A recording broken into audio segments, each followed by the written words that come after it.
कोई सैनिक कभी देखे हैं कि आगजनी करते हुए, हंगामा करते हुए या कहीं धरना पे बैठे हुए? सैनिक तो नहीं बैठता है। 16-17 साल के एज में हम चले गए थे सेना के अंदर में, अग्निपथ के आड़ में। और अग्नि फैलाने वाला वो तो निश्चित रूप से आतंकवादी ही कर सकता है।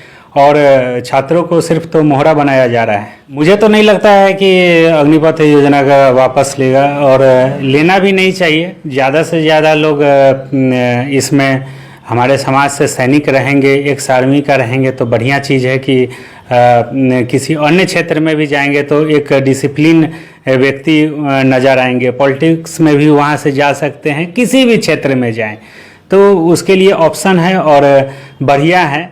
इस न्यूज के प्रायोजक हैं अफजल फर्नीचर। केंद्र सरकार द्वारा 14 जून को अग्निपथ योजना स्कीम लाई गई, जो सेना भर्ती की नई प्रक्रिया है। इसके बाद से जो छात्र नौजवान सेना की तैयारी कर रहे थे वो सड़क पर उतरकर आंदोलनरत हो गए। काफ़ी हिंसक प्रदर्शन भी हुआ और बिहार के मुजफ्फरपुर जिले से इसकी शुरुआत हुई। हालांकि अग्निपथ योजना को लेकर के हर दल का, विपक्ष, सत्ताधीश पार्टी का अलग अलग मत है, लेकिन बिहार के एनडीए गठबंधन की जहां तक हम बात करें तो बीजेपी जहां एक तरफ इस योजना को छात्रों के हित में बता रहे हैं, तो वही जदयू जो एनडीए गठबंधन में सत्ताधीश पार्टी है और जदयू के ही जो शीर्ष नेतृत्व मुख्यमंत्री नीतीश कुमार है, उनके पार्टी के बड़े नेता द्वारा यह कहा गया कि अग्निपथ योजना को लेकर के केंद्र सरकार को पुनर्विचार करना चाहिए। इस संबंध में बातचीत करने हम पहुंचे हैं। जदयू के नेता हैं और सबसे बड़ी बात कि एक्स आर्मी रह चुके हैं फौजी विमल कुमार जी। इनसे साफ रूप से अग्निपथ योजना के विषय में ही बात होगा। नेता से पहले कि एक्स आर्मी के तौर पे आप देश के लिए सेवा दे चुके हैं, अग्निपथ योजना नई स्कीम लाई गई है, क्या सोचते हैं इस विषय में? क्या ख्याल है? युवाओं के लिए कितना हितकारी है? नहीं, युवाओं के लिए तो हितकारी है ही, साथ में देश के लिए भी हितकारी है। क्योंकि अग्निपथ जो योजना है, अग्निपथ योजना के तहत आपको ज़्यादा से ज़्यादा अपने देश में रिटायरमेंट के बाद भी समझिए तो नवयुवक रहेंगे, लेकिन वो सैनिक के तौर पे रहेंगे, तो ये बहुत अच्छा है, बढ़िया है। अच्छा, आप भी अभी नौजवान हैं, नौकरी किए हुए, हमारी उम्मीद से 15-16 साल की सेवा काल रही होगी देश के लिए। उम्र क्या रही होगी जब आप देश के सेवा करने गए थे? लगभग 16-17 साल के एज में हम चले गए थे सेना के अंदर में। और अभी हमारा लगभग 35 के एज में हम रिटायर हो गए थे, और वही 4 साल हुआ है तो 39 साल हुआ है। अच्छा, आपको क्या लगता है कि छात्र जो इतना नौजवान सड़क पे हैं, प्रदर्शन कर रहे हैं, अगर आपके समय में, मतलब आप अगर युवा रहते, उस उम्र में रहते, अग्निपथ योजना आती, क्योंकि आपकी समझ उम्र बढ़ने के साथ साथ समझ भी बढ़ती है, आप अपने अनुसार कह रहे हैं, लेकिन युवा जो सड़क पे प्रदर्शन कर रहे हैं, जो छात्र नौजवान हैं, अगर उस उम्र में आप रहते, आपके दिमाग में क्या ख्याल आता? नहीं, अगर हमारी बात करेंगे तो वो लोग सिर्फ नेगेटिव के सोच रहे हैं। पॉजिटिव सोचिए। जो सेना के अंदर जो भी व्यक्ति जाते हैं उनको सेना में हर एक तरीके से उसको समाज से लड़ने का भी ट्रेनिंग रहता है, और जो भी पैसे मिलेंगे उससे आप कोई और भी बिजनेस ये कर सकते हैं। साथ साथ और भी है कि जो सुविधाएं दे रही है या आरक्षण मिल रहा है, उसके तहत रिटायरमेंट के बाद कई नौकरियां में वहाँ भी जा सकते हैं। तो पॉजिटिव सोचना है, नेगेटिव सोच के आप के सरकारी संपत्ति को तोड़फोड़ करके, हम तो देखे हैं न्यूज़ चैनल के माध्यम से ही कि हर एक जगह जगह तोड़फोड़ कर रहे हैं। तो उसमें हमको तो आधे नवयुवक लगे नहीं, उसमें तो जो भी है सो पॉलिटिकल दबाव में आके या राजनीति अपना करने के लिए तोड़फोड़ कर रहे हैं। ये देश के हित के लिए नहीं है। तो बिल्कुल देश के हित के लिए नहीं है, हिंसक प्रदर्शन नहीं होना चाहिए। और हालांकि आपके गठबंधन के एक बड़े मंत्री ने कहा है इस बात को कि प्रदर्शन करने वाले आतंकवादी संगठन से उनका साठगांठ है और गुंडे प्रवृत्ति के लोग हैं। आप इस बात को इत्तेफाक रखते हैं? उसमें मान लीजिए कि कोई प्रदर्शन करने वाला क्या है कि करवाने वाला उसके आड़ में, अग्निपथ के आड़ में, और अग्नि फैलाने वाला वो तो निश्चित रूप से आतंकवादी ही कर सकता है। और छात्रों को सिर्फ तो मोहरा बनाया जा रहा है। अच्छा, एक आर्मी के तौर पे आपका अनुभव ये है, लेकिन एक पार्टी के पदाधिकारी के रूप में बात करें तो आपके राष्ट्रीय अध्यक्ष जदयू के वो साफ रूप से कहें केंद्र सरकार को कि इस पे पुनर्विचार करे, छात्र आक्रोशित हैं। छात्र का जो भी हंगामा देख के ऐसा कहा गया है और पूर्ण विचार के लिए उनको सुविधा या अन्य मांगे हैं उसको पूरा करने के लिए कहा गया है। तो हमारी पार्टी तो छात्रों और नवयुवकों के लिए बराबर सोचती आ रही है और सोचते रहेंगी। तो सरकार उस पर पुनः विचार भी कर रही है। अच्छा, एक चीज़ कहा जा रहा है इस योजना को लेकर के कि 4 साल नौकरी में 6-7 महीने ट्रेनिंग पीरियड ही होती है, 3.5 साल नौकरी की बचेगी। उसमें युवा देश के सेवा के लिए अंदर जज्बा रखेंगे या 4 साल के बाद वो रिटायर होंगे तो वो सोचेंगे कि हमारा भविष्य किस दिशा में हम तय करेंगे, उसकी तैयारी करेंगे। आपको लगता है कि देशभक्ति पे इसका प्रभाव पड़ेगा?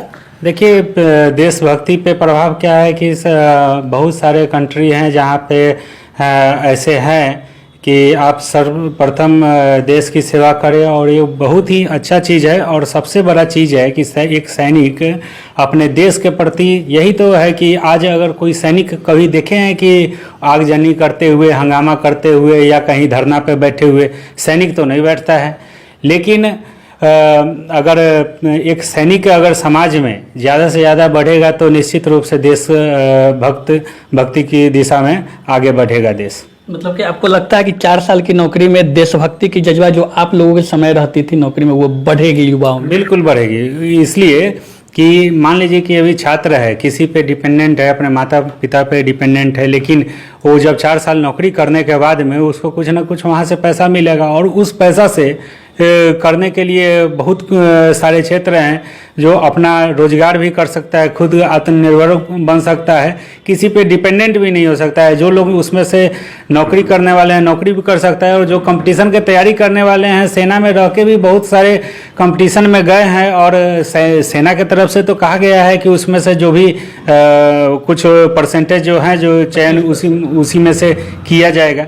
तो उसके लिए जो मान लीजिए कि जिसको नहीं करना है वो तो अभी तक सेना का भर्ती हुआ है क्या? जितने भी दौर में भर्ती में गए हैं क्या सभी सिलेक्टेड हो गए हैं क्या? कुछ ही परसेंट सिलेक्टेड हुए हैं ना, और बाकी बचे हुए क्या कर रहे हैं? अच्छा, खैर वो अग्निपथ को लेकर के 75% जो लोग सेना में 100 में 75 बचेंगे, वो अपनी सोच ले, 25% को सरकार वापस कर लेंगे।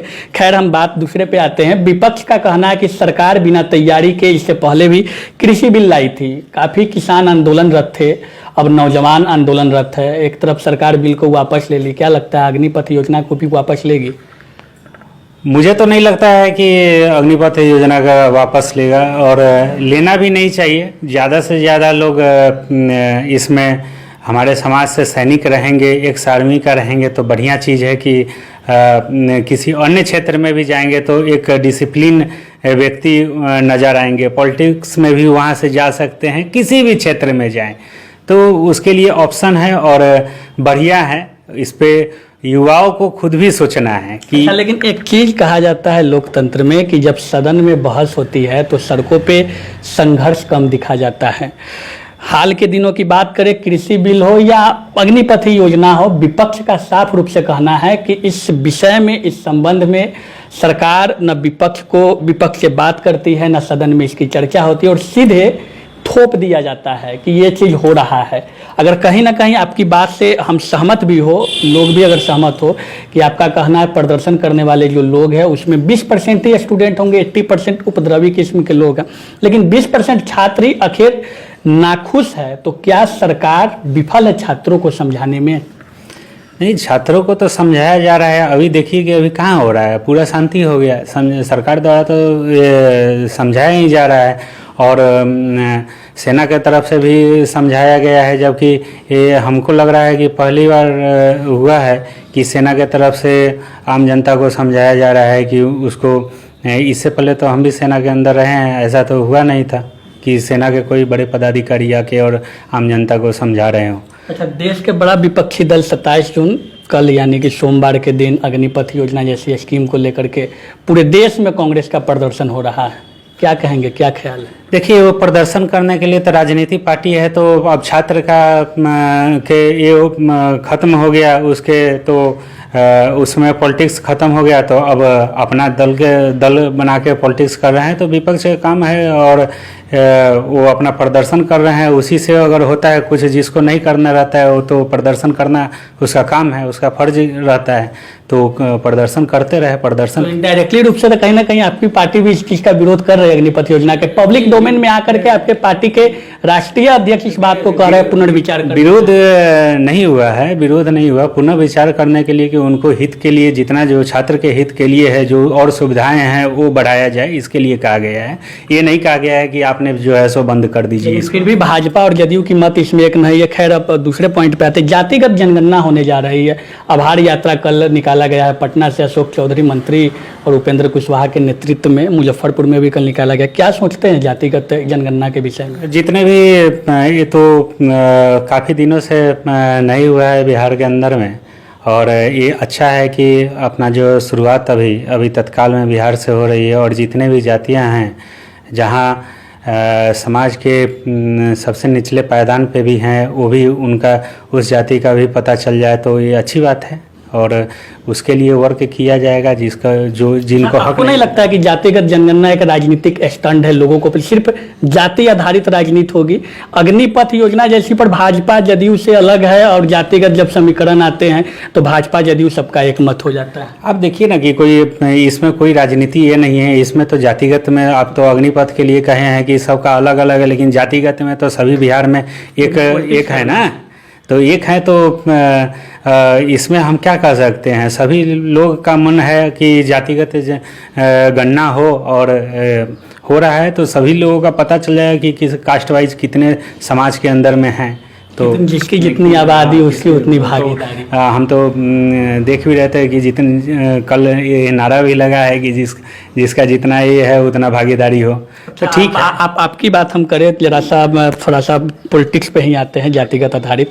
स्वर्ण समाज से आप आते हैं। स्वर्ण समाज के कई वर्गों में नाराजगी भी देखी जा रही है, और लोग कह रहे हैं इस बात को कि अगर स्वर्ण समाज की जातिगत जब गणना होगी तो अन्य जातियों की अपेक्षा स्वर्ण जाति कम होने की संभावना जताई जा रही है।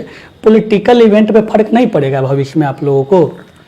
नहीं, ऐसा तो कुछ भी नहीं है। देखिए, एक चीज़ बताते हैं आपको कि जो काम करने वाले लीडर हैं वो समाज के सभी वर्गों को लेके चलने का काम करेगा, और जो जातिवाद करने वाले हैं, जो राजनीति करने वाले प्योर से हैं, वो अपना करते रहेंगे। यहाँ तो जातिगत पार्टियाँ बना के चल रहा है लोग, तो चलते रहे। मान लीजिए कि हम जिस समाज से हैं, अगर हमारा लीडर अगर कभी जीतते हैं तो क्या हम अपने समाज के लिए ही करना एक उचित तो है नहीं, कि सभी वर्ग को लेकर चलना जरूरी है। कोई भी लीडर हो, अगर एक समाज को लेकर चलेगा और बाकी को छोड़ देगा, तो उस समाज का व्यक्ति जो पूरे विधानसभा या लोकसभा में, वो बाकी आदमी कहाँ जाएगा? और वोट किसी एक समाज के देने से कोई नहीं जीत सकता है।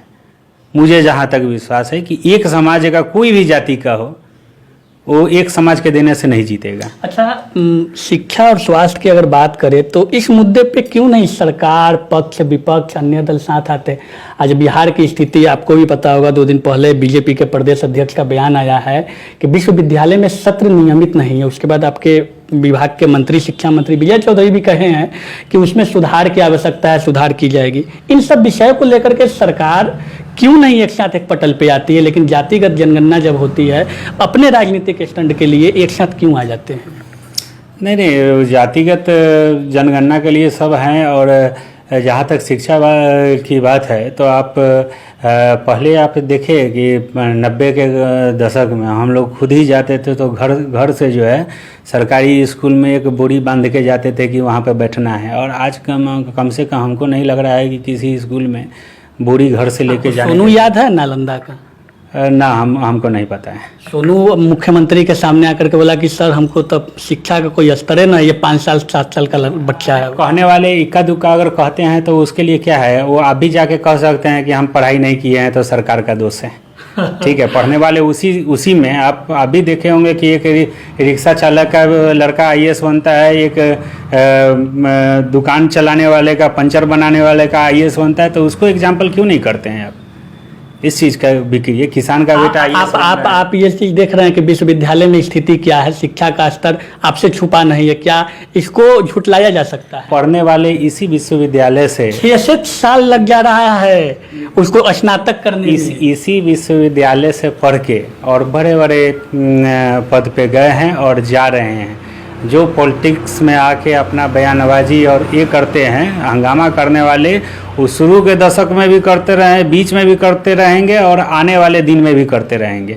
पढ़ने वाले के लिए है जो चिराग जला के भी, लालटेन जला के भी, दीपक में भी पढ़े हैं, पहले भी पढ़े हैं, आज तो बिजली हो गया है, सब पढ़ाई करने के लिए कहीं भी पढ़ सकते हैं। चलिए अंतिम प्रश्न रहेगा, कांग्रेस के प्रदर्शन कल है, किस नज़र से देखते हैं, कितना प्रभाव रहेगा उसका?